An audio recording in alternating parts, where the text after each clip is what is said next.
Hello. There are new restrictions are now in place to slow the spread of COVID-19.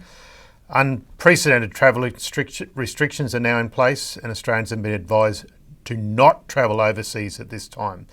The advice for Australians who are already overseas and wish to return home is to do so as soon as possible. From 9 p.m. on the 20th of March tonight, Australia's borders will be closed to all but Australian citizens, residents and immediate family members. Qantas will be ceasing their international flights from late March. There may be no commercial travel options available for some time for Australians who remain overseas. In Australia, public transport will still be available, but you should only consider travelling where it is necessary. The National Cabinet, or the COAG teleconference, has now agreed to new measures to slow the spread in Australia. For indoor gatherings, there is a limit of no more than 100 people, including staff. That's 4 square metres each. For outdoor gatherings, there is still a limit of no more than 500 people. There are restrictions on visitors to aged care facilities.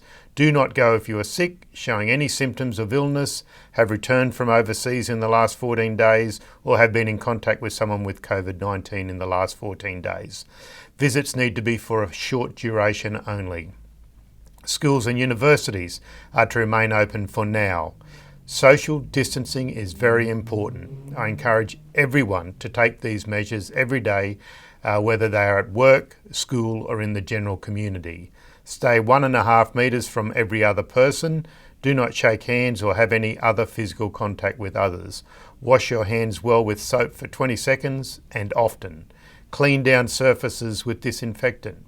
My office is taking measures to slow the spread. All face-to-face appointments have been cancelled. I'm always happy to speak to you by telephone. We will have a skeleton staff in the office and most staff will be working from home. Phone calls will be diverted to a staff member off-site who, if necessary, will send a message to another staff member or myself to help with your issue. We will make sure we continue to get information out to the community. Avoiding unnecessary contact with other people is important, even if you don't feel sick or the other person doesn't look sick.